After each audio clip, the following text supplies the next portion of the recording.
tandaan natin? Ma'am, bali ang warranty ni Hitachi, ma'am, 5 years warranty sa compressor, 1 year warranty part in service. And then ma'am, ang pinaka-warranty mo yung resibo. Tago mo yung resibo, ma'am. Pwede mo siyang picturean, pwede mong pa-photocopy. Pero for warranty, hindi valid yung picture or photocopy. Kailangan yung original receipt talaga. Ngayon ma'am, nagpe-paid kasi yung original receipt.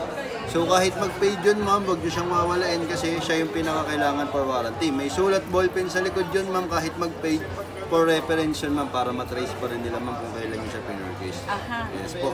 Tapos ma'am, sa loob ma'am ng unang taon, meron tong pre-cleaning 2 beses home service.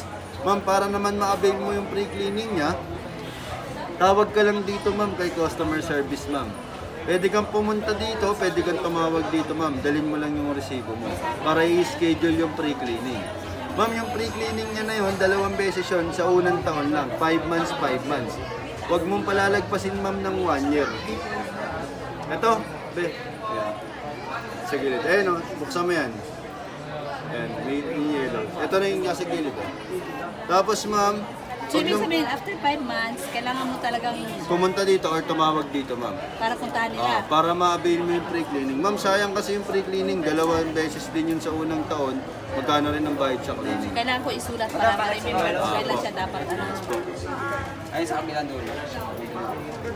Tapos, ma'am, ayan sa gilid. Sirilan mo na para. Ito sa gilid. Ito yung ano, sa box. Tapos,